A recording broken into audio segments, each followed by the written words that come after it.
Scientifique, le balado de la science et de la raison. Alors aujourd'hui, je suis avec Jérémy. Salut Jérémy. Salut. Moi, je suis votre hôte, Jean-Michel Abrassard. Et on va parler du Krav Maga. Parce que Jérémy fait du Krav Maga depuis quelques mois. Et donc, ça va être encore un peu un épisode sur le thème du Bullshido. Dans le sens, on dit pas d'emblée directement que le Krav Maga, c'est du Bullshido. Mais Ouais. on va essayer Un peu de retenue. un peu de retenue. Mais Jérémy va nous donner son impression générale du Krav Maga. Oui, c'est ça. Donc, on va parler de ça. Et puis, il y aura un deuxième thème qui est un peu un thème surprise dont je n'avais pas informé Jean-Michel, qui sera quelques infos sur les arts martiaux historiques européens, parce que j'ai commencé en parallèle avec le Krav Maga à faire des cours aussi d'épée longue, qui est un truc que presque personne ne connaît probablement ici. Dans les gens qui écoutent, ce n'est pas très connu, mais c'est vraiment très intéressant et très, très chouette. Et je voulais en dire quelques mots.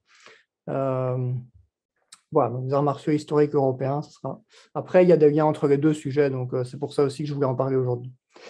Ouais, puis juste pour ceux qui n'ont pas écouté nos précédents épisodes sur le sujet, on parle régulièrement du Bullshido, mais juste pour dire que moi, je suis ceinture noire d'Aïkido et que je fais actuellement de la boxe thaï avec de la lutte, un mix des deux, quoi. Comme ça, ils savent un peu le type d'entraînement qu'on a. Hein. Oui, tout à fait. C'est vrai qu'on a fait déjà des épisodes là-dessus avant. Pour en parler. Alors, peut-être historiquement, pour rappeler un peu, c'est vrai que le dernier épisode où on en a parlé, je pense que c'était avant que je commence mes cours de Krav Maga, ou au tout début, je ne sais plus. Donc, voilà, pour rappeler un peu le parcours aussi, moi, j'ai été faire un peu de boxe thaïlandaise pendant la période de vacances, pendant les 2 mois de vacances, parce que toutes les salles de Krav Maga où je voulais potentiellement aller, elles étaient toutes fermées. Et donc, j'ai fait un peu de boxe thaï pendant 1 mois et demi. Et après, depuis septembre, donc, je suis dans un club de Krav Maga à Jette. Et donc, voilà, qui est un club qui appartient à la plus grosse fédération ici en Europe, qui est Krav Maga Global, et qui est assez représentative, je pense, du Krav Maga, en tout cas en Europe, même si c'est pas forcément, on en parlera aussi, c'est pas forcément ce qui existe beaucoup en Amérique ou dans certains autres pays. Voilà, donc parfois, quand il y a des vidéos avec des gens qui parlent du Krav Maga et ils ont vu des cours dans leur coin, ça peut parfois être assez différent d'une région à l'autre en fonction des fédérations, en fait, mais ça, on va en parler un petit peu, quoi. Voilà, alors que dire, je vais peut-être faire un tout petit retour d'abord par rapport à la boxe thaï, parce que finalement, il y a un lien aussi entre les deux. Donc, moi, ma perspective à la base, c'était pas, je ne suis pas fondamentalement un passionné spécifiquement du Krav Maga, où je n'avais pas envie de devenir un expert du Krav Maga, mais mon optique, c'était plutôt self-défense.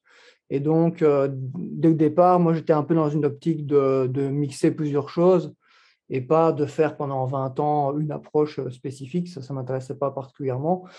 Et du coup, comme les conseils un peu partout de tous les gens qui étaient un peu expérimentés là-dedans, c'était de combiner plusieurs choses. C'est pour ça que j'ai été faire un peu de boxe thaïlandaise, parce que je me suis dit, là, j'aurai un peu des bonnes bases pour apprendre un peu les trucs fondamentaux au niveau des mouvements, au niveau de comment on frappe, etc. Avant d'aller faire du self-défense, où c'est plus des techniques d'un contexte spécifique, mais qui ont quand même recours finalement aux méthodes qu'on trouve dans la boxe thaïlandaise et dans d'autres disciplines. Et voilà, donc j'ai fait ce parcours-là. Alors, je suis assez content parce que c'est vrai que les cours de boxe thaï, on apprend beaucoup. Et j'y ai trouvé vraiment ce que je venais chercher, l'apprentissage un peu des bases, d'avoir quelqu'un qui vient corriger toutes les erreurs que tu fais. Ça, c'est plutôt chouette. Et comme on passe quasiment tout son temps là-bas à bosser sur des choses de base et à les répéter à l'infini et à faire du sparring après avec, c'est vrai qu'on apprend assez vite et on a vraiment l'impression de progresser beaucoup avec ces cours-là. Voilà, donc j'ai trouvé ce que je venais y chercher. Par contre, c'est vrai que le côté loisir, entre guillemets, ou le côté fun, ça, par contre, je n'ai pas vraiment trouvé ça dans la boxe thaï parce que les cours sont tellement durs qu'en fait, voilà, il me fallait 3 jours pour récupérer à chaque fois. Je finissais sur les genoux à la fin du cours. Et le niveau de cardio nécessaire et d'entraînement physique au niveau musculaire, c'est très, très, très dur. Et donc, voilà, c'est clair que ça ne convient pas à tout le monde. Et c'est des salles, enfin, en tout cas, là où moi j'ai été, il n'y a personne qui a plus de 40 ans dans ces salles, quoi. Donc, je crois que je devais être quasiment le plus vieux dans la salle, alors que, bon, voilà, j'ai 39 ans, là. Donc, c'était chaud au niveau du rythme. Et le premier cours, j'ai cru que j'allais même pas survivre au cours entier, quoi, tellement c'était dur, tellement je me suis retrouvé assez vite à avoir plus aucune réserve au niveau musculaire. Et il y a vraiment dans ces cours un état d'esprit de ce dépassement de soi constant. Et donc, du coup, t'as quasiment pas de pause, les gens parlent pas parce que tout le monde est en train de cracher ses poumons pendant 1 heure. Et c'est vraiment très, très dur. Et voilà, donc voilà, c'était intéressant, mais je ne me voyais pas faire ça plus longtemps parce que voilà, moi, je cherchais quand même aussi un truc un peu convivial où je pouvais aussi m'amuser. Et là, pour moi, c'était plus du travail que de l'amusement, quoi. Mais voilà, j'étais content de le faire pour avoir quelques bases. Donc après ça, je suis parti donc à un club de Krav Maga. J'ai d'abord été à un club de Krav Maga XL qui n'était pas dans les fédérations, qui est un club un peu indépendant. Et là, j'ai pas trop aimé la mentalité parce que c'était un truc qui était des cours qui étaient donnés par des policiers, enfin un policier et puis des gens qui avaient fait des sports de combat. Et en fait, ils avaient exactement la même mentalité que dans un cours de boxe thaï, c'est-à-dire il fallait tout le temps être dans le dépassement de soi au maximum. Tout était très, très dur. Les gens finissaient vraiment très, très crevés tout le temps. Et pareil, il n'y avait personne de plus de 40 ans dans la salle. Il n'y avait presque pas de femmes. Donc, c'était vraiment très, très dur. Et il y avait tout le temps cette pression aussi de jamais s'arrêter. Donc, si à un moment, tu n'arrives plus à continuer l'exercice, tu dois continuer d'une autre manière, mais tu ne peux pas t'arrêter, quoi. Vraiment, il y a cette philosophie de si tu t'arrêtes, c'est pas bien, ça perturbe le groupe. Enfin, voilà. Donc, le côté convivial, il est vraiment absent de ce type de mentalité, enfin pour moi en tout cas. Et voilà, donc là, j'ai été 2 cours et puis j'ai pas continué. Et après ça, je suis arrivé dans une salle à Jette qui s'appelle Krav Maga 217 et qui est une salle qui fait partie de la fédération Krav Maga Global, qui est la plus grosse fédération en Europe. C'est une fédération qui est gérée par une des personnes qui gérait déjà le Krav Maga mondial à l'époque où son fondateur était encore en vie. Voilà, donc il y a une sorte de lignage direct par rapport à la naissance du Krav Maga, parce que c'est une discipline qui est assez récente, hein, donc c'est pas un truc qui existe depuis 150 ans. C'est un truc de deuxième génération, entre guillemets. Et voilà, donc je suis arrivé là, et là j'ai trouvé que c'était plutôt pas mal. Ils avaient plus la philosophie de permettre à un peu tout le monde de suivre les cours, enfin tout le monde. Ça reste un bon exercice physique, donc c'est quand même fatigant, il faut quand même être capable de faire des exercices physiques quand même assez intenses. Mais il y a des gens qui ont plus de 40 ans dans la salle, il y a des femmes, c'est plutôt mixte. Et donc, il n'y a pas cette mentalité il faut être tout le temps dans le dépassement de soi, ça doit être très dur physiquement. C'est moins poussé. Donc, c'est un bon exercice, mais c'est moins poussé. Donc, il y a moyen de le faire à fond et d'être assez crevé, mais on peut le faire aussi en mode plus relax. Et c'est tout à fait faisable, quoi. Donc, chacun adapte un peu à son rythme. Il y a des gens qui font les cours de manière très intensive. Il y a des gens qui font les cours de manière assez molle, honnêtement. Mais voilà, au moins, ça permet à tout le monde d'être là. Et voilà, donc les cours aussi sont organisés d'une manière à ce qu'il n'y ait pas trop de risque de blessure. Voilà, ce qui n'est pas la même chose dans les autres salles. Enfin bon, c'est pas qu'il y a plein de blessures, hein, il n'y a pas tant de blessures que ça. Moi, en 1 mois et demi de boxe thaï, je ne suis pas rentré chez moi une seule fois avec des blessures, mais disons que tu te prends des coups quand même assez régulièrement, même si ce n'est pas des coups qui créent des blessures. C'est quand même se prendre des coups, donc ça génère quand même un certain stress, une certaine adrénaline. Ici, les cours de Krav Maga, c'est différent. Il y a beaucoup de frappes sur des boucliers ou des pattes d'ours. Donc là, on ne frappe pas les gens. Et quand c'est des frappes directes, souvent elles sont faites sans toucher l'adversaire, donc devant l'adversaire, en fait, hein, tu frappes devant le visage. Voilà, ce qui permet à tout le monde de participer, mais ce qui pose aussi certains problèmes. On va pouvoir en parler un petit peu. C'est qu'évidemment, frapper dans le vent devant quelqu'un, physiquement, c'est pas la même chose que frapper sur quelqu'un, en fait, hein. C'est pas juste une question de t'arrêter, de frapper moins loin, mais les caractéristiques physiques du mouvement ne sont pas les mêmes, en fait. Et ça, c'est un problème, mais qu'on ne trouve pas que dans le Krav Maga, hein, ça dans d'autres disciplines aussi. Oui, par rapport à ce que tu disais, juste pour réagir, juste, oui, il n'y a pas de blessure. Il ne faut pas oublier quand même que les impacts répétés à la tête, ça génère quand même toujours des micro-lésions cérébrales. Donc, Tout à fait. c'est vrai que, Ouais, ça, c'est bon, après, ça dépend même si, enfin, ça dépend la répétition, enfin, l'intensité, la force des frappes, etc. Ouais. Mais bon, on ne peut pas dire qu'il n'y a pas de blessure, quoi. Enfin, c'est Oui, toujours le oui. problème que les blessures au cerveau, on ne les sent pas. Oui, c'est ça. Il n'y a pas de blessure. Tu ne reviens pas avec des bleus ou des coupures, c'est ça que je voulais dire. Mais effectivement, si c'est très long terme et répété, tu as quand même des chocs à la tête, quoi. Ça, effectivement. Et oui, pour l'intensité des salles, bon, c'est vrai que je pense que ça dépend aussi. Enfin, de mon expérience à moi, ça va dépendre aussi si la salle a une optique plus de compétition, a des compétiteurs. Euh, et oui, s'il y a des compétiteurs à ce moment-là, forcément, l'intensité, le coach, il règle l'intensité pour ses compétiteurs parce que son but, c'est de gagner des compétitions. C'est ça. Mais alors, ça peut vraiment avoir un effet délétère sur les gens qui sont pas là pour la compétition. Tandis que les salles qui sont un peu moins axées compétition peuvent être plus accueillantes donc, bon, moi, je pense que ça peut varier aussi d'une salle à l'autre en fonction. Et ce genre de phénomène aussi se rencontre dans d'autres sports comme le judo, etc. Tout à fait. Si on est dans un club de judo très axé compétition versus moins axé compétition, c'est une dynamique qui est assez bien connue. Ouais. Ouais. Après, la différence avec le Krav Maga, c'est que en tout cas, il n'y a quasiment pas de compétition de Krav Maga. Bon, récemment, il y a des gens d'une fédération qui ont commencé à créer une petite compétition, mais globalement, les gens qui font du Krav Maga ne font pas de compétition puisque c'est du self-défense.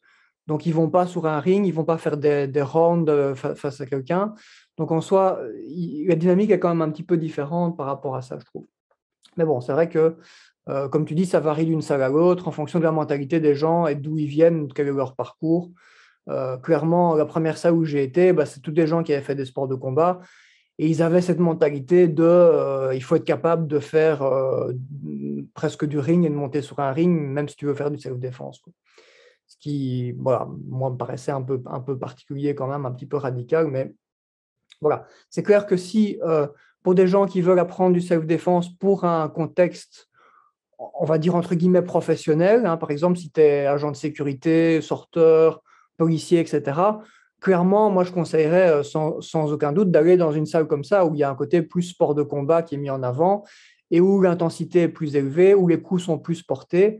Parce que là, tu as un besoin quand même de travailler plus durement pour pouvoir en faire quelque chose parce que tu es dans des contextes dans ton boulot qui le demandent.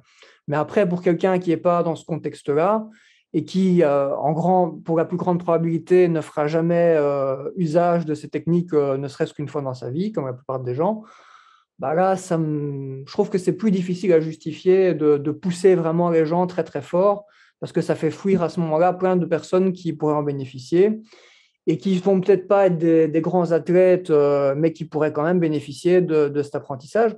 D'autant plus qu'une une des caractéristiques vraiment uniques du Krav Maga, enfin en tout cas des cours d'autodéfense, mais c'est en général ce Krav Maga, mais il y a d'autres cours d'autodéfense qui existent, c'est qu'il y a aussi un travail au-delà des techniques, au-delà de comment est-ce qu'on frappe, comment est-ce qu'on attrape, comment est-ce qu'on bloque.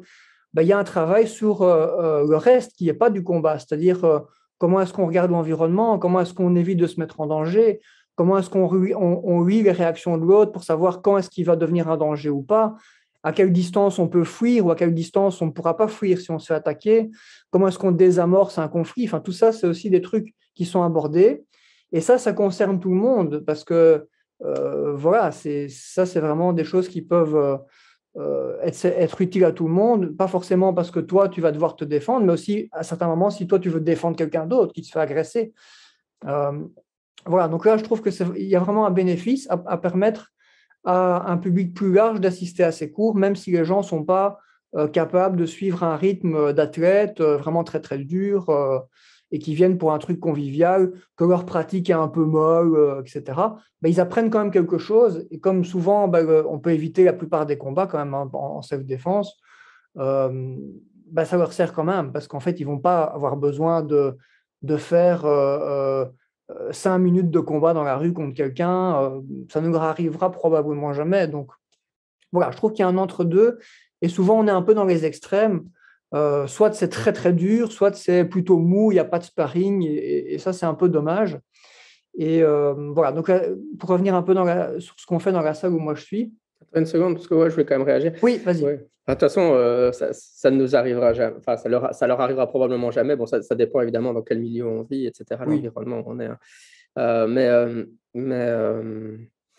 Oui, donc il y a Yann Abernathy là, qui a un diagramme de Venn qui est super intéressant, où il y a un cercle qui représente les arts martiaux. Bon, l'aspect artistique finalement, comme les katas de karaté par exemple, donc c'est la beauté du geste, etc. Et puis alors dans le diagramme, il y a aussi les sports de combat, donc justement la compétition, gagner des compétitions, où certaines actions qui seraient efficaces en combat réel vont être interdites parce que les règles les interdisent, parce qu'elles sont soit c'est trop dangereux à exécuter en compétition, ou parce que simplement dans ces règles-là, on ne peut pas faire ça, quoi. C'est comme ça, c'est ces règles définissant la nature du sport qu'on pratique. Et puis la troisième, c'est la self-défense. Et alors, évidemment, on peut avoir des endroits d'intersection entre les trois cercles, mais ça vaut vraiment la peine de, même au sein d'une même pratique, toujours se dire dans quel cercle je suis en train de me trouver. Est-ce que l'exercice que je suis en train de faire se trouve juste dans une des catégories, ou bien à l'intersection de deux catégories, ou bien idéalement à l'intersection des trois catégories. Mais savoir, en gros, ce que j'aime bien dans l'approche de Yann Abernathy, qui est donc un karatéka anglais ou irlandais, je ne sais plus, c'est qu'il dit il n'y a pas à avoir un jugement négatif sur si vous êtes dans l'art ou si vous êtes dans le sport. Mais simplement, le problème, c'est que les gens ont tendance à mélanger, à ne pas savoir dans quelle zone du diagramme ils se trouvent, et à croire qu'ils sont dans une zone alors qu'ils ne sont pas dans la bonne zone. Et aussi, par rapport à ce que tu disais, un autre commentaire, c'est que finalement, pour moi, la self-défense, d'ailleurs, je rejoins ton sentiment en fait, ça devrait être largement pas de la confrontation physique. Et la self-défense, c'est quelque chose auquel on peut se former en lisant des livres, en voyant des vidéos YouTube, parce qu'il y a beaucoup de connaissances théoriques à avoir au final. Et souvent, malheureusement, cette partie théorique ou de préparation à l'environnement, tout ce qui est désescalade, etc., elle est négligée, ou on privilégie toujours Enfin, non, faut pas dire toujours, mais je dirais, la plupart des profs mettent l'accent sur la confrontation physique, alors que c'est pas ça. Enfin, c'est une autre façon de dire, de mon opinion, c'est que si vous inscrivez un cours de self-défense et que le prof passe principalement du temps à vous expliquer comment gérer la composante physique du combat, c'est pas réellement un cours de self-défense qu'il est en train de vous donner. C'est vraiment problématique. En gros, comme tu disais, quand le combat physique, l'altercation physique commence avec un adversaire, dans le fond, c'est que la self-défense, elle a déjà échoué à ce moment-là. C'est ça. Mais alors, là aussi, si vous pratiquez des disciplines comme, par exemple, si on prend un art martial comme l'aïkido, il n'y a absolument rien qui n'est dit sur la self-défense, comme on vient de la définir. Et dans mes entraînements de boxe thaïlandaise ou de lutte, il n'y a non plus rien du tout qui est dit sur la self-défense, parce qu'on est soit dans un art martial, soit dans des sports de combat, et c'est pas une critique, c'est pas le lieu, mais il faut pas s'imaginer que si on fait ces choses-là, on fait de la self-défense. Et souvent, un des problèmes du bullshido, c'est ça, c'est que les profs vont dire je vous apprends à vous défendre, alors qu'en réalité, c'est pas vrai, c'est pas ce qu'ils nous apprennent. Certains des youtubeurs qu'on aime bien, ce qu'ils disent, c'est peut-être exagéré. Je prends des prudences rhétoriques, mais je trouve même pas que c'est totalement exagéré. Mais ils disent les profs d'arts martiaux sont généralement les pires enseignants de self-défense qu'on puisse trouver. Oui, c'est vrai, parce qu'ils induisent leur public en erreur finalement, en leur donnant l'impression qu'ils peuvent se défendre avec les trucs. Alors, ce n'est pas pour autant que ce qu'il y a dans la pratique n'est pas utile en self-défense, mais si tu n'apprends pas les ajustements nécessaires pour l'utiliser dans un autre contexte, ça ne peut juste pas fonctionner en fait. Et ça, les gens ne se rendent pas compte, parce que si tu n'as jamais pratiqué autre chose, en fait, c'est impossible de se rendre compte. Tu n'as jamais l'occasion de tester dans la réalité, donc en fait, tu restes dans un fantasme comme ça si un mec m'attaque dans la rue, je vais lui faire un combo de karaté que j'ai fait 3 millions de fois dans mon dojo, et il va être par terre. Et bon, voilà, C'est pas... Après, si tu fais ça sur ton voisin bourré qui ne connaît rien en sport de combat, peut-être que ça fonctionnera, mais c'est pas dit, c'est même pas garanti, quoi. Mais souvent, les sports de combat et les arts martiaux, même quand ils présentent des affrontements ou du sparring, c'est des affrontements, c'est de la violence consensuelle, hein, on appelle ça. Et donc, c'est toujours deux personnes, l'une en face de l'autre, qui savent qu'ils se font. Enfin, et donc, ça ne correspond pas à une situation de self-défense. Une situation de self-défense, il y aura plusieurs attaquants, vous ne serez pas prévenu à l'avance de l'attaque, vous ne serez pas en garde au moment où le mec va vous attaquer. Vous n'aurez pas un super espace pour vous descendre, là, un grand tatami pour vous déplacer. Il va y avoir des tables, des chaises. Et tout ça, en fait, ces disciplines-là ne préparent pas à ça. C'est ça, tout à fait. Alors, dans les points que tu as évoqués, il y a pas mal de choses qu'on trouve quand même dans le Krav Maga. Donc ça, c'est le côté positif du Krav Maga. Effectivement, on travaille majoritairement sur les techniques.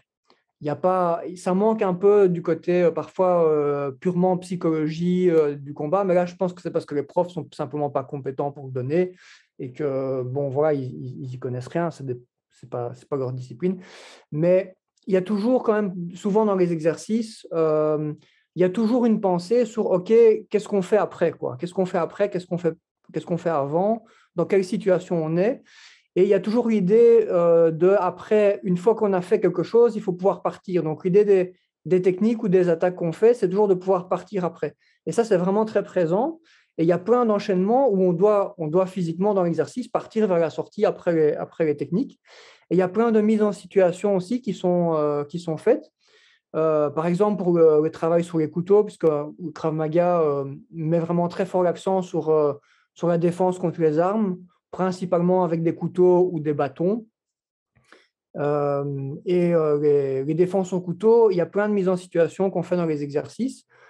Donc, une fois qu'on a vu un peu les techniques de base pour se défendre face à un couteau, en fonction de la distance, en fonction de où vient la frappe, est-ce que ça vient du bas, est-ce que ça vient du haut, à quelle distance est l'adversaire, etc. On a pas mal de mises en situation, par exemple, où tu mets les gens contre un mur comme s'ils étaient un distributeur de billets. Et là, il y a quelqu'un qui les menace ou qui les appelle derrière eux. Et quand ils se retournent, le type a un couteau, mais tu ne sais pas à quelle position il va être, tu ne sais pas à quelle distance il va être, et tu dois réagir à ce moment-là.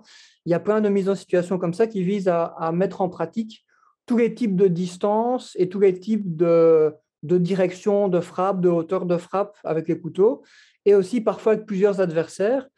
Et une fois que tu as vu un peu les bases, on fait des exercices qui sont non scriptés, donc où tu ne sais pas ce que les gens vont faire en fait. Ils ont le choix entre, je ne sais pas moi, 7, 8, 9 techniques, et ils t'attaquent avec. Alors évidemment, bon, ils ne t'attaquent pas comme si c'était un vrai attaquant, il n'y a pas la force ou la vitesse qu'il y aurait en réalité, mais au moins ça pratique quelque chose qui est non scripté.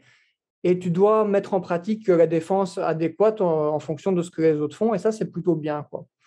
Après, le gros manque là-dedans, et c'est une critique qui est faite, hein, je pense aussi de temps à autre, c'est que si tu te contentes de pratiquer, en général, utiliser un couteau en plastique. En fait, un couteau en plastique, si tu le mets contre la gorge et que l'autre doit réagir, il n'y aurait pas de risque particulier. Par contre, si tu commences à frapper, en fait, un couteau en plastique, c'est quand même déjà assez dangereux, en gros. Parce que, OK, tu te prends un coup, si ce n'est pas trop fort au niveau du torse, ça fait un peu mal, mais ce n'est pas très grave. Par contre, au visage, ça ne va pas, quoi. Du coup, ce que les cours font, c'est qu'ils limitent les frappes, ils enlèvent les frappes au visage, souvent des exercices. Quand c'est en haut, tu poses le couteau ou quoi, mais tu ne tapes pas à la tête. Donc déjà, tu perds une partie du truc et les gens frappent aussi moins fort. Et à ce moment-là, de nouveau, on est dans des types de mouvements qui sont plus ceux qui existent vraiment dans la réalité. Alors, pourquoi est-ce que c'est différent? C'est parce que si on frappe quelqu'un, mais sans mettre de force ou sans mettre de vitesse, mais vraiment la vitesse qu'on mettrait si on veut vraiment taper quelqu'un, la physique n'est plus la même, en fait. Quand tu bloques un coup, ça n'a plus le même impact. Le bras avec lequel tu vas bloquer, s'il n'y a pas énormément de force, en gros, ton bras va arrêter le mouvement. Tandis que s'il y a beaucoup de force, c'est déjà pas pareil. Ton bras, il va peut-être partir comme ça. Et c'est en général un combo. Donc, il n'y a pas un coup et puis les gens s'en vont. Ils mettent un coup, puis un autre, puis un autre, puis un autre. Et tu ne sais pas ce qu'ils vont faire. Et donc, quand on pratique comme ça d'une manière assez molle, c'est bien pour apprendre la base de la technique, je trouve. Mais une fois qu'on a la base de la technique, moi, le sentiment que j'ai vraiment maintenant, qu'on a quand même fait beaucoup d'exercices au couteau, parce que en gros, 60% des cours qu'on fait, c'est de la pratique au couteau, en gros, sur les 5-6 mois que j'ai fait ici. Il y a un moment, quand tu as un peu fait à peu près toutes les distances, tous les angles, machin, et que tu répètes encore les mêmes trucs, tu as l'impression assez vite que tu ne progresses plus, en fait. Et en fait, moi, spontanément, pour moi, qu'est-ce qui manque là-dedans? Ben, c'est une pratique, en fait, avec des protections où on va taper de manière réaliste, en gros. Comme ce qu'on fait un peu plus en boxe, par exemple, ou avec les gants, on peut déjà taper un peu plus vite. Bon, on ne peut pas taper hyper fort, mais on peut taper vite. C'est déjà quelque chose. Ici, les gens tapent ni vite ni fort. Du coup, c'est encore plus éloigné d'un truc réaliste.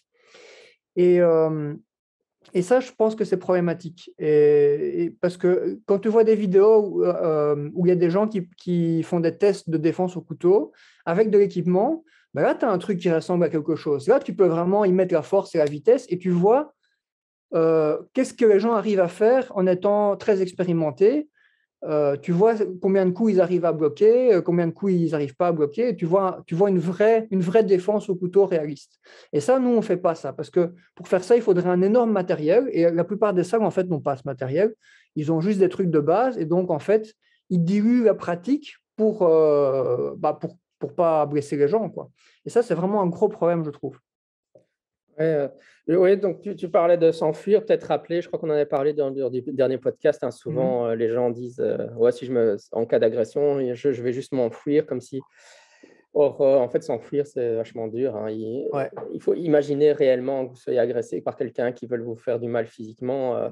Alors, votre cardio, il est comment? Vous faites du jogging tous les jours? Combien? Non seulement du jogging, mais du sprint, puisque au moins une personne va vous courir derrière. C'est vachement dur, ouais. Les gens n'imaginent pas. Non, les gens n'imaginent pas, hein. Il y avait quelques youtubeurs qui s'intéressent à la self-défense qui avaient testé. Vous pouvez faire ça, hein, si vous voulez, hein. Vous prenez un copain, vous allez dans un parc et vous mettez devant lui et vous lui dites maintenant tu dois me rattraper. Vous partez en courant et voyez combien de mètres vous allez pouvoir faire avant que la personne soit sur vous, hein.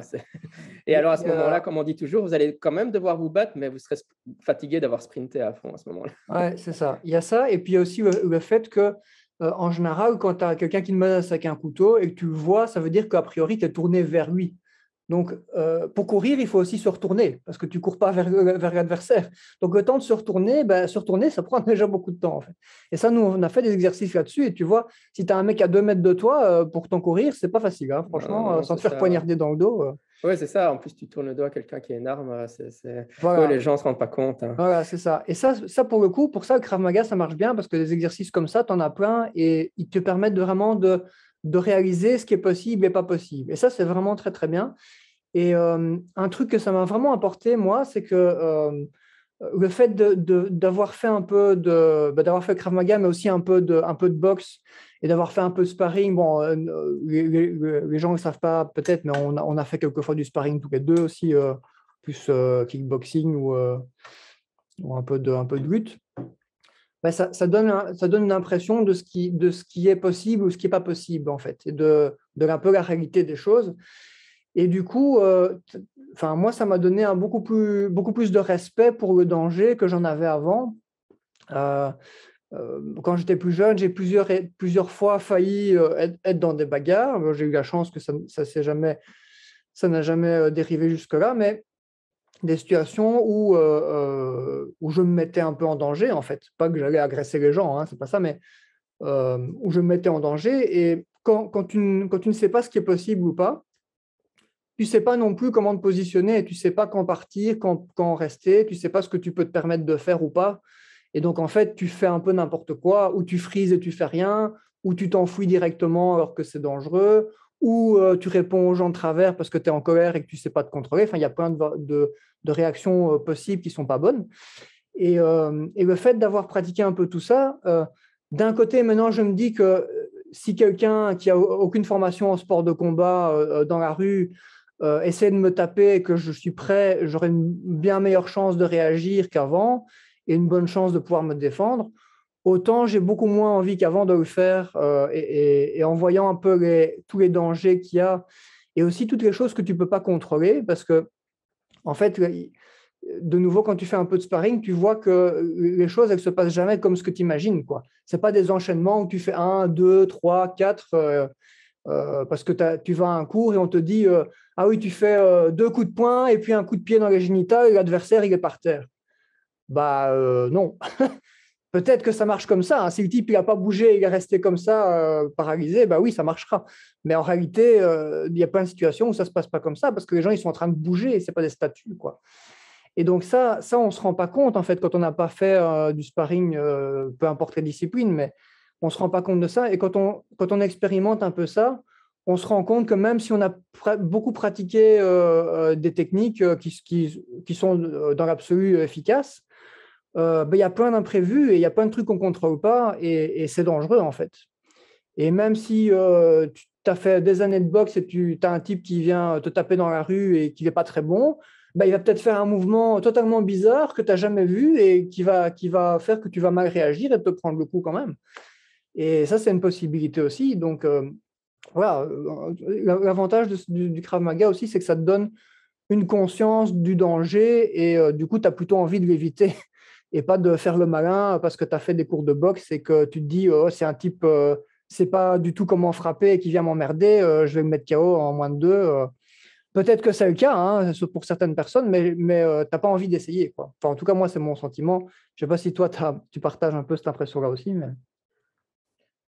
Oui, enfin, sur cette question, enfin, pour moi, oui, hein, moi j'ai le même sentiment que toi. Maintenant, je pense qu'il peut y avoir, on n'est pas peut-être pas la personne typique qui pratique ce genre de discipline. Il peut y avoir un peu de sens d'hypermasculinité oui, ça c'est vrai. avec des gens qui s'entraînent et juste, voilà. Je ne suis pas sûr que notre ressenti soit particulièrement le plus typique. Hein. C'est vrai, de toute oui. façon, il y a des vidéos YouTube aussi.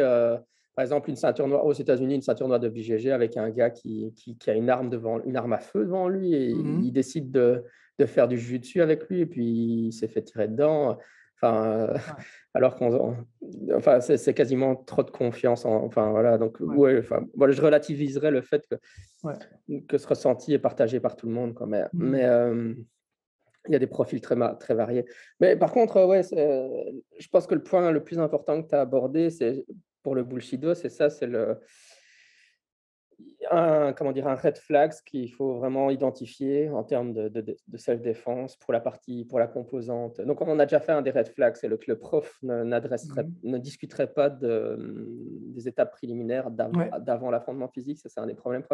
Et le deuxième, c'est quand l'affrontement physique est uniquement enseigné sous forme de scénario, avec le partenaire qui fait une attaque, et puis il freeze, et puis toi, tu fais un enchaînement derrière, avec l'autre qui est finalement dans du slow-mo. Enfin, voilà, son temps s'est arrêté, il ne peut plus bouger, et toi, tu fais juste ton truc, sans résistance de sa part. Et ça paraît peut-être un peu absurde pour les gens qui pratiquent pas d'arts martiaux, s'il y en a qui écoutent ça, mais c'est vraiment très commun comme méthode d'entraînement, bizarrement.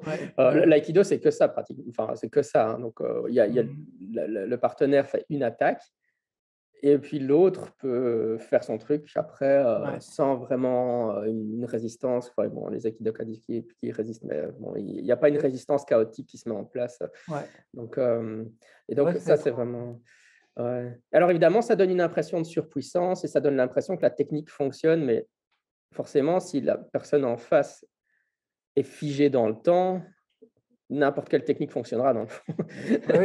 Ça devient très très dur de ne pas avoir une technique qui fonctionne. Et donc, ça crée vraiment l'impression que les techniques fonctionnent, alors qu'en réalité, devant un adversaire qui même opposerait une résistance modérée à la technique, mais résistance qui serait chaotique, donc pas du tout quelque chose de préprogrammé à l'avance, ça réduirait la technique à néant.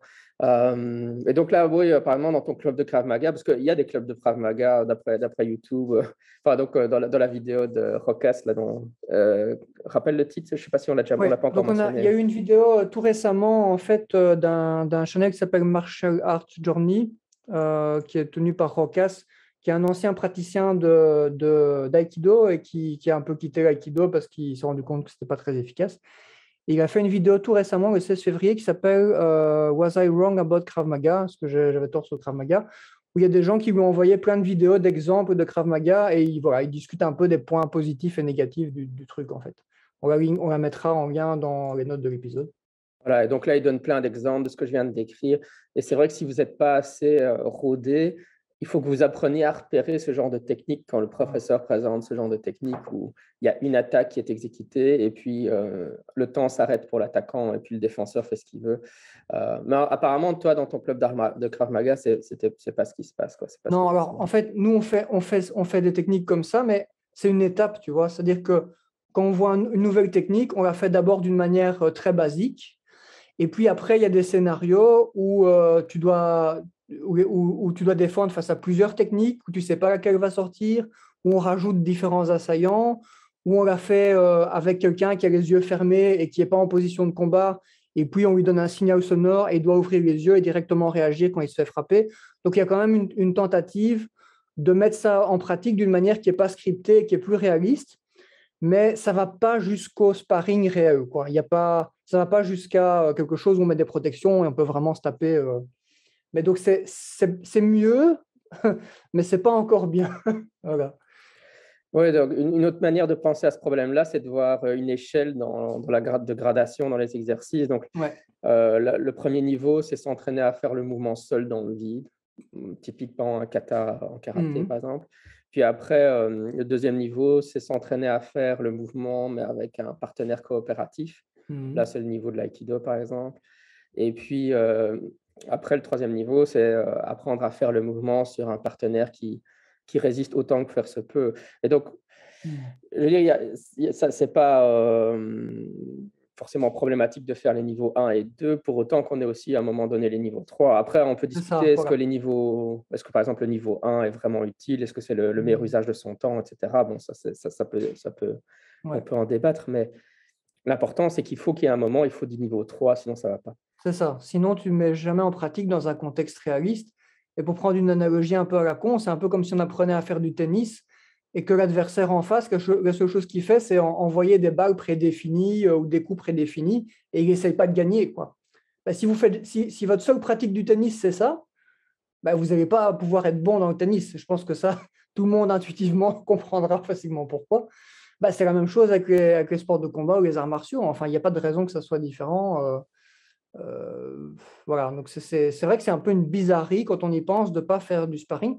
Alors, moi, j'en ai déjà parlé avec le prof et son excuse, et bon, c'est ce qui revient souvent, je pense, chez plein d'autres profs, c'est qu'on ne veut pas que les gens se blessent ou qu'ils soient choqués ou qu'ils ne reviennent plus, etc. Et autant je pouvais comprendre cet argument un peu au début quand je n'avais jamais rien pratiqué, autant maintenant, en fait, je trouve que c'est un mauvais argument parce que en réalité, on peut faire du sparring à tous les niveaux d'intensité, en fait.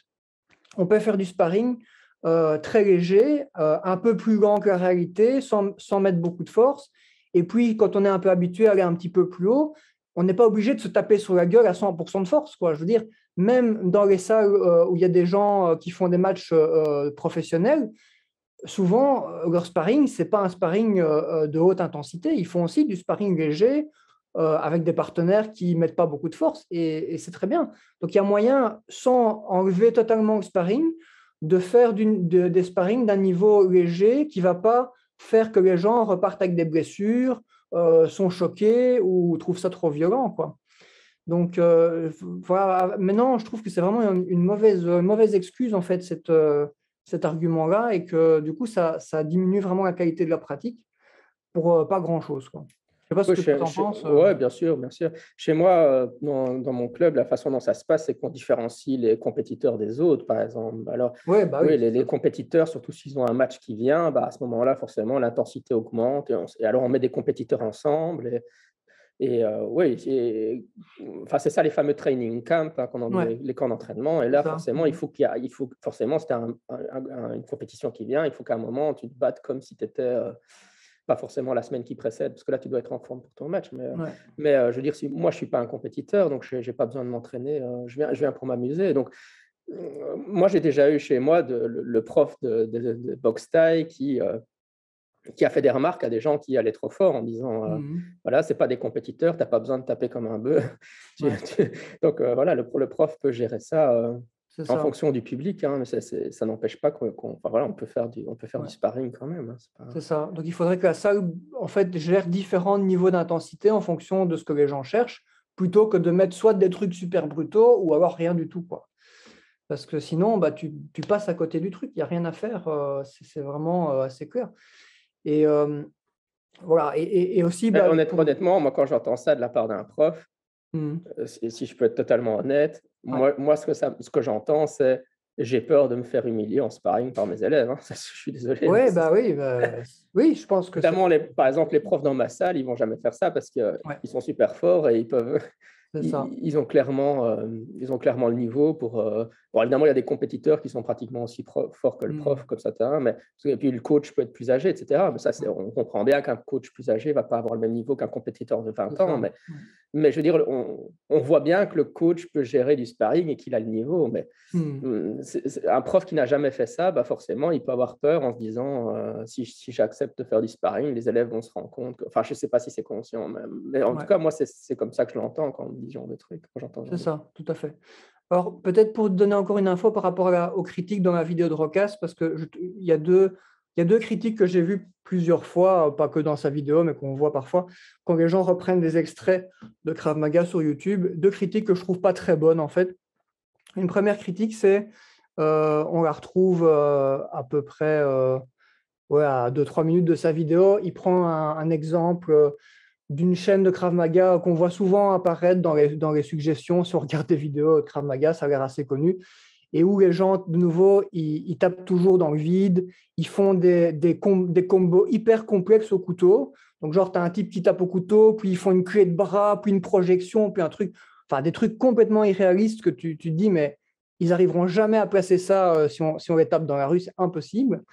Là, c'est effectivement assez mauvais, je trouve. Mais moi, par exemple, là où je suis, j'ai jamais vu le moindre mouvement qui correspond à ça, en fait. Zéro, quoi. Euh, il y a dans le programme, bah, d'ailleurs, je t'avais envoyé au programme, on en avait un peu discuté hors épisode. C'est tous des mouvements simples.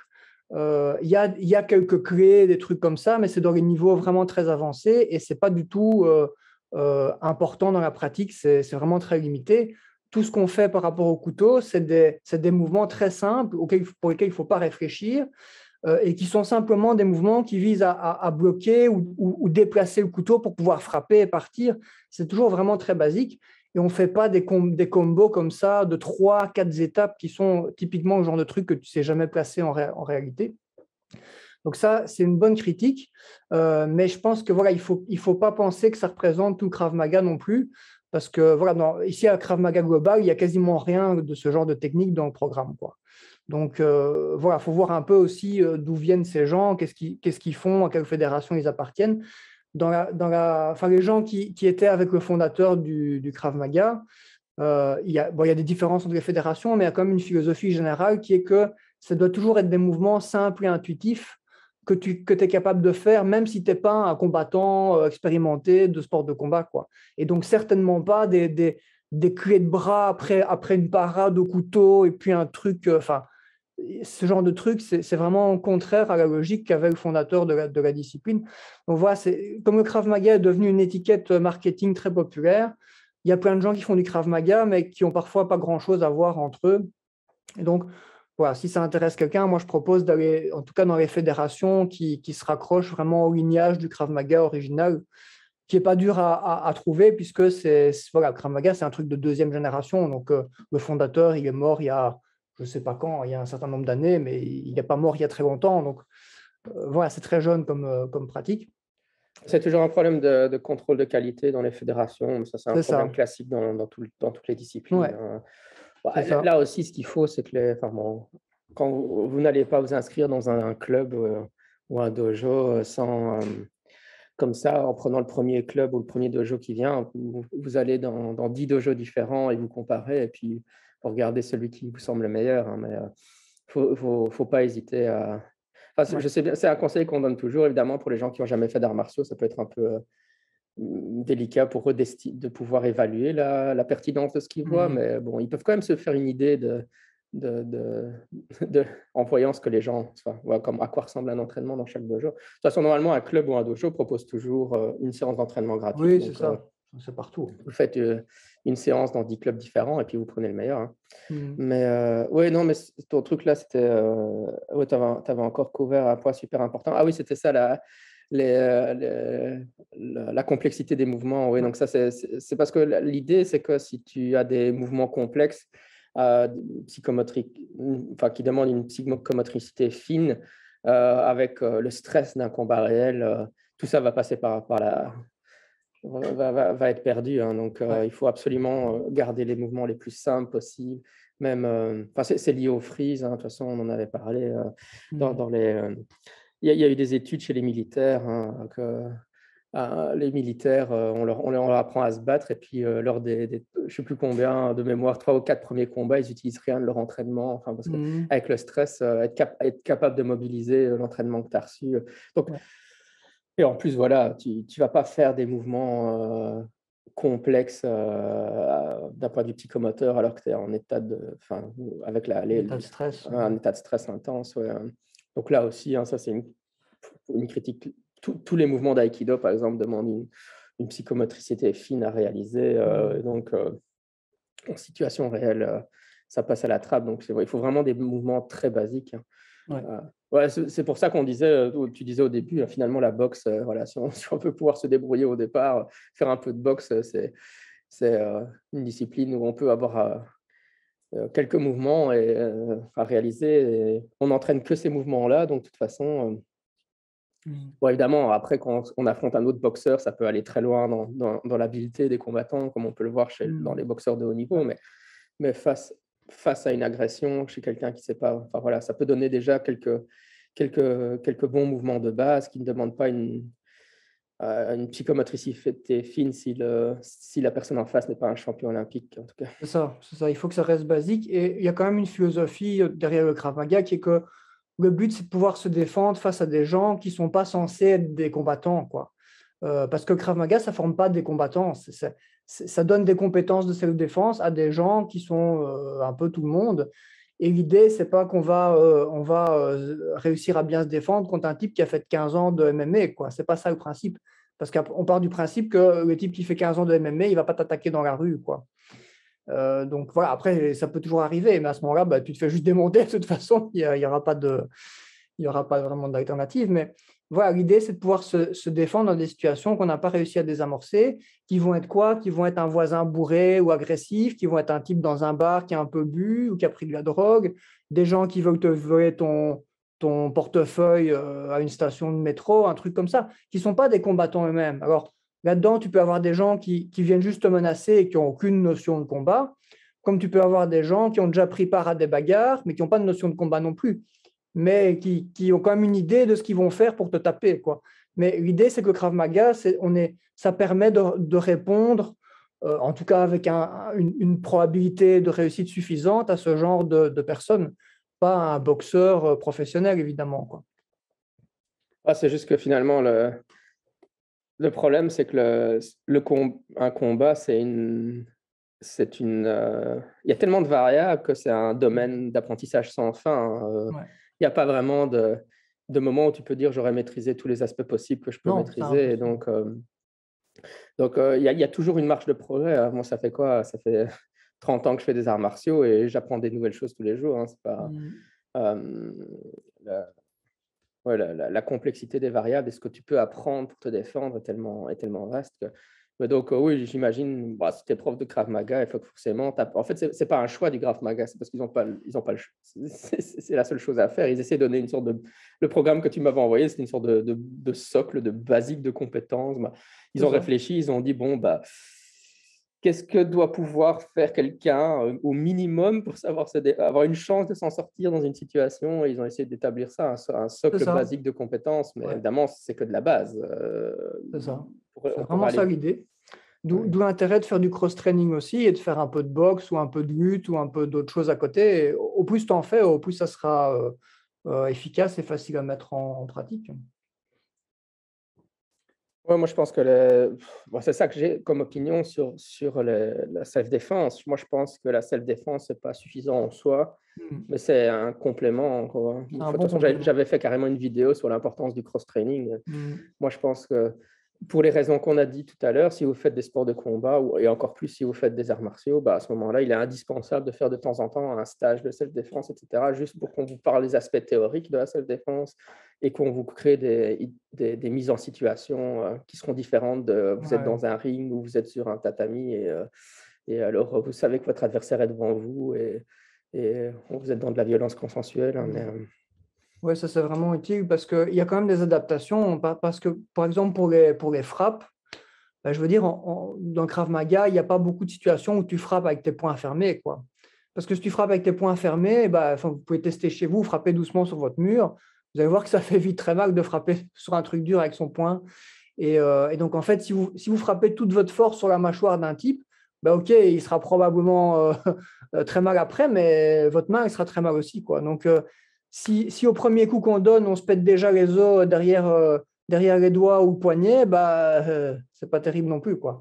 Donc, voilà, dans le Krav Maga, beaucoup de frappes, elles sont faites avec la partie ici des mains, et qui est pour le coup beaucoup plus insensible et beaucoup plus dure, et qui ne plie pas facilement.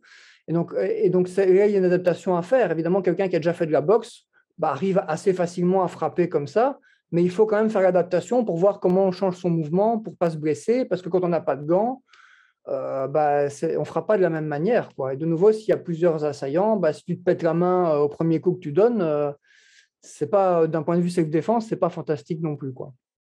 Donc, il y a plein de petites adaptations comme ça. Piqûre de rappel, pour ceux qui ne le savent pas, évidemment, les gants ne protègent pas le visage de la personne qui est frappée, mais ça protège les mains de la personne qui attaque. C'est ce qui permet aux gens de se donner des coups de poing très forts, parce que si on attaque sans gants, on se bousille les doigts, en gros. Hein. C'est ça, c'est vraiment une arme, les gants, en fait. Ouais, c'est une arme, les gants.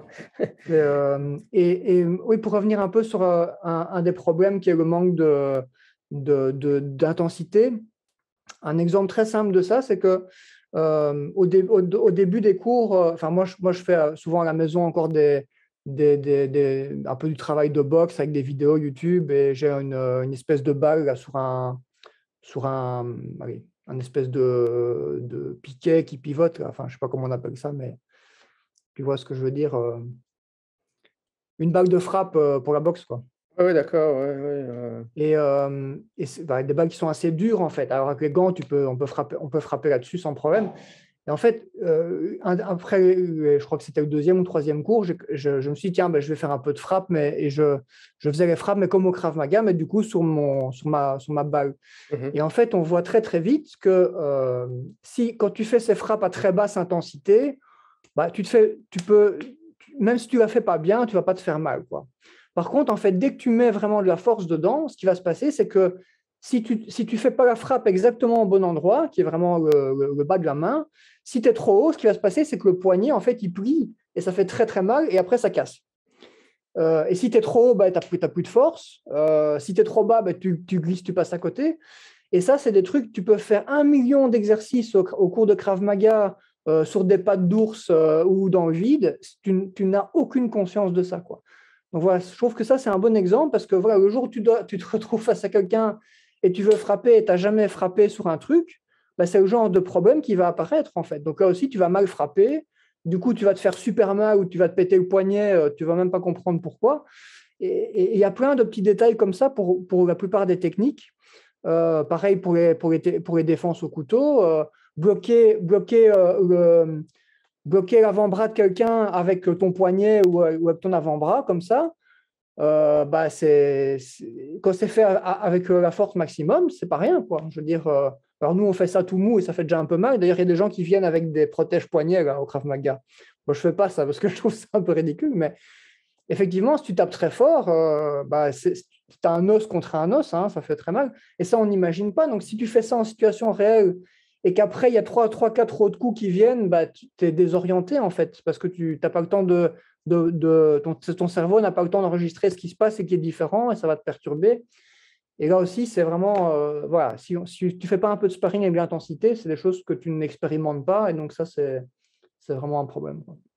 Ouais, cet été, j'ai eu un stage avec un prof de karaté Kyokushin, hein, où ils font du randori, du sparring sans Sans gants, hein, c'est intéressant de voir. Alors, j'ai eu l'occasion de faire un sparring sans gants.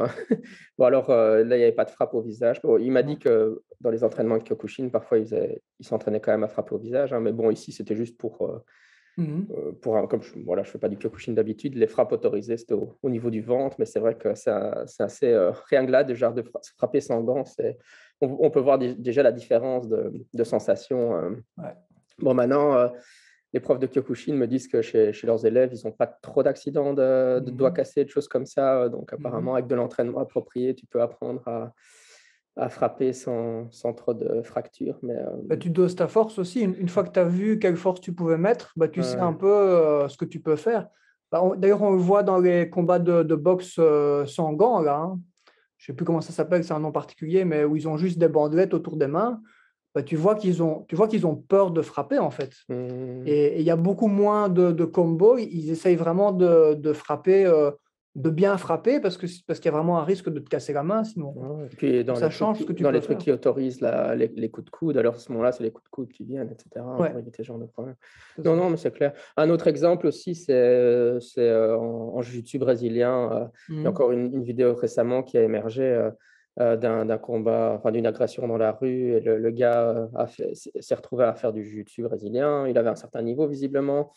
Et alors, l'autre lui est monté au-dessus et puis il a fait un triangle choke. Donc, un triangle, c'est tu passes tes jambes, tu es en dessous et l'adversaire est au-dessus et tu passes tes jambes autour de la tête, en gros, et tu l'étrangles avec tes jambes, quoi. Et c'est une technique à haute probabilité de succès en compétition de BJJ. Mais évidemment, ce qui s'est passé en combat de rue, c'est que le mec l'a soulevé et puis l'a slamé sur le sol, ce qui est un contre très efficace contre ça. Mais c'est interdit dans les compétitions de BJJ parce qu'on aimerait bien que les compétiteurs de BJJ aient un dos à la fin dans leur grand âge. Si on peut. En MMA, il y a certains, parfois c'est autorisé, je pense, mais dans certains cas. Ouais. En tout cas, chez les pros, c'est autorisé, je pense. Donc, vous imaginez, vous êtes en train de serrer la tête du gars et on vous soulève et on vous tape sur le sol. Quoi. Et vous estimez ce qui vous reste après ça. Et donc, par exemple, ici, on a un exemple d'un entraîneur, parce que le BJJ, évidemment, c'est très efficace, hein, mais en gros, il n'aurait jamais dû attaquer en triangle dans un combat réel. Mais le problème, c'est qu'on se bat comme on s'entraîne et alors il a eu le mauvais réflexe ou alors il aurait dû, dans une situation, en fait, si on s'entraîne à la self-défense, il faut qu'on dit à la lutte dans un contexte de self-défense, il faut qu'on t'entraîne dès que tu sens que l'autre est en train de soulever, tu dois laisser partir ton triangle pour pas qu'il puisse te slammer. Mais visiblement, et donc, comment même un art martial extrêmement efficace comme le BJJ peut entraîner en fait, donner des mauvais réflexes ou des mauvaises habitudes parce que quelque chose est très efficace en compétition à cause d'une règle qui interdit certains mouvements. Et, du coup, ça devient dangereux là, dans un contexte de self-défense. Ouais, tu voulais dire un mot des arts martiaux traditionnels, pas traditionnels, historiques, pardon. Oui. Ça fera une bonne transition. Donc oui, je voulais dire quelques mots de ça parce que j'ai commencé depuis quelques mois à faire des cours d'arts martiaux historiques européens. Alors, en gros, qu'est-ce que c'est? Parce que je sais que personne ne sait ce que c'est. En gros, les arts martiaux historiques européens, c'est un truc qui a quelques dizaines d'années, c'est relativement récent comme pratique. Et c'est une recréation en fait de la pratique des armes fin Moyen-Âge, de Renaissance, ça dépend des armes, basée sur des manuels de combat historiques. Donc en fait, ça vise à recréer qu'est-ce qu'était vraiment une pratique des armes réalistes de l'époque, avec des armes européennes. Donc les principales armes qu'on trouve, c'est l'épée longue et la rapière. La rapière, tout le monde sait ce que c'est une rapière. En gros, c'est un peu l'arme des mousquetaires ou ça ressemble à l'arme que vous trouvez dans l'escrime, sauf que dans l'escrime, l'escrime qui est aux Jeux Olympiques, c'est devenu une toute fine pointe qui plie beaucoup et il n'y a plus de force dedans. Enfin, c'est vraiment juste pour la touche. Les rapières, c'est des plus grosses lames qui sont plus rigides. Et l'épée longue, c'est une grosse épée à deux mains qui est un peu l'épée des chevaliers, quoi, pour dire ça de manière caricaturale, même si ce n'est pas forcément l'épée des chevaliers, mais c'est un peu l'image qu'on en a. Donc, c'est l'épée à deux mains, même s'il y a beaucoup de variations qui existent. Donc, c'est une arme qui était essentiellement utilisée entre le XIVe siècle et le XVIe siècle, si ma mémoire est bonne. Voilà, donc cette pratique, en fait, recrée le combat aux armes, comme on ferait des sports de combat. Donc, c'est assez similaire au sport de combat en soi, au niveau de la pratique. Et ça se fait toujours avec des protections. Du coup, ça permet justement ce que le Krav Maga ne permet pas dans la plupart des salles, c'est-à-dire du sparring où on peut taper les gens. Et ça, c'est vraiment très, très chouette. Donc, ici, à la salle où moi je suis, on fait du sparring à tous les cours. Et alors, évidemment, on a toujours l'équipement minimum, c'est un masque d'escrime avec un gorget. Donc, du coup, on est pas mal protégé au niveau de la tête. Et s'il n'y a pas trop d'intensité, si c'est du sparring léger, on utilise juste le masque et des gants. Il y a des gants rembourrés parce que les coups sur les mains, c'est assez dangereux. Mais voilà, pour le reste, ça peut se faire en t-shirt et en training. Si on ne tape pas trop fort, bon, on se fait quelques bleus de temps en temps, mais ça va, quoi. Mais du coup, c'est vraiment intéressant. Alors, je vous montre un peu, je vous montre à quoi ça ressemble l'épée. Ça permet d'expliquer un peu la pratique. Je vais me reculer avec la... Donc ça, c'est l'épée longue. Ça fait 1,35 m à peu près. Donc, c'est une assez grosse épée. Ça pèse 1450 grammes dans ces eaux-là. Et donc, voilà, ça, c'est l'épée à 2 mains. Donc, c'est vrai que c'est assez lourd, mais c'est plus maniable que ce qu'on imagine. Et en gros, ce qui est vraiment intéressant dans le combat à l'épée, peu importe les épées, ça existe aussi avec la rapière, c'est que c'est beaucoup plus technique que ce qu'on imagine. Il y a des frappes qui... Bon, ça, vous pouvez imaginer facilement le type de frappe. Il y a des frappes de différentes directions, d'en bas, d'en haut, du côté, etc., comme on voit dans les films. Mais il y a tout un côté qu'on ne voit pas dans les films et qui est vraiment le cœur de la pratique. Et ça, c'est ça que moi, j'ai vraiment découvert, que j'ai trouvé très intéressant. C'est qu'en fait, dès que les lames se retrouvent les unes contre les autres, en fait, il y a un travail très technique pour pouvoir attaquer l'autre sans se mettre en danger soi-même. Parce que c'est toujours ça un peu la logique. C'est qu'on part du principe que les gens ne sont pas suicidaires et que donc, pour attaquer l'autre, il faut aussi il faut se défendre en même temps, en fait. Donc, il y a une question de ligne de direction des armes. Et il faut pouvoir, en principe, attaquer l'autre, mais sans que lui soit en position de t'attaquer en même temps. Et si les gens se tapent tous les deux en même temps, bon, ils gagnent quand même des points, mais c'est pas très bon, quoi. Parce qu'on part du principe de nouveau qu'on essaye à viser un réalisme. Et les gens ne sont pas suicidaires dans la pratique de l'épée. Ils n'ont pas envie d'être blessés ni de mourir s'ils sont sur un champ de bataille. Donc, voilà, c'est assez défensif. Et donc, ça amène en fait tout un travail. Je vais montrer un peu ici avec une règle. C'est assez simple à expliquer, mais c'est vraiment intéressant. C'est que dès qu'il y a une parade, dès qu'on bloque la lame de l'autre, et ce qui arrive tout le temps, en fait, les lames se retrouvent les unes contre les autres. Et là, il y a tout un travail pour pouvoir, pouvoir en gros piquer avec sa lame vers l'adversaire, mais sans que lui puisse faire la même chose. Et là, ça se fait. Là, c'est assez physique puisqu'il y a plein de paramètres qui viennent en jeu. Il y a à quel endroit de la lame est-ce qu'on touche l'autre lame, parce que la force est différente. Il y a la hauteur de la main. Hein, en fonction de la hauteur, on va changer les angles auxquels nous, on peut attaquer et auxquels l'autre peut attaquer. Et puis, il y a aussi la garde, puisque les épées longues, elles ont toute une garde comme ça qui est... voilà, vous la voyez ici, c'est des assez grosses gardes. Et donc, en fait, les lames se prennent dans les gardes. Et en fonction de la direction de la garde, on va bloquer les directions dans lesquelles la lame de l'adversaire peut aller ou peut ne pas aller. Donc, ça permet d'attaquer l'autre personne en prenant un bon angle, en se déplaçant sur les côtés, par exemple, en faisant tourner les poignets, enfin voilà, et sans que l'autre puisse s'attaquer. Donc, c'est vraiment un truc très technique.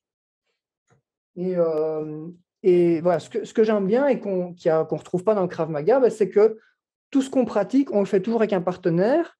Et après, on a du sparring à toutes les séances. Alors, parfois, c'est du sparring dirigé pour certains exercices. Parfois, c'est du sparring libre.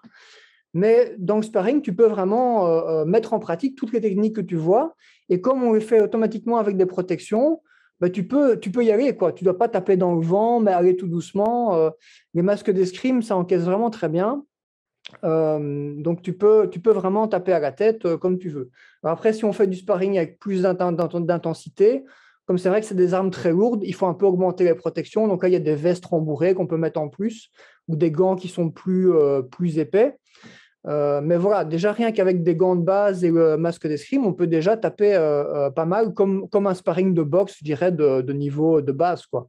Comme quand on fait du sparring à deux, tu peux déjà taper assez fort. Avec les épées, c'est assez intéressant.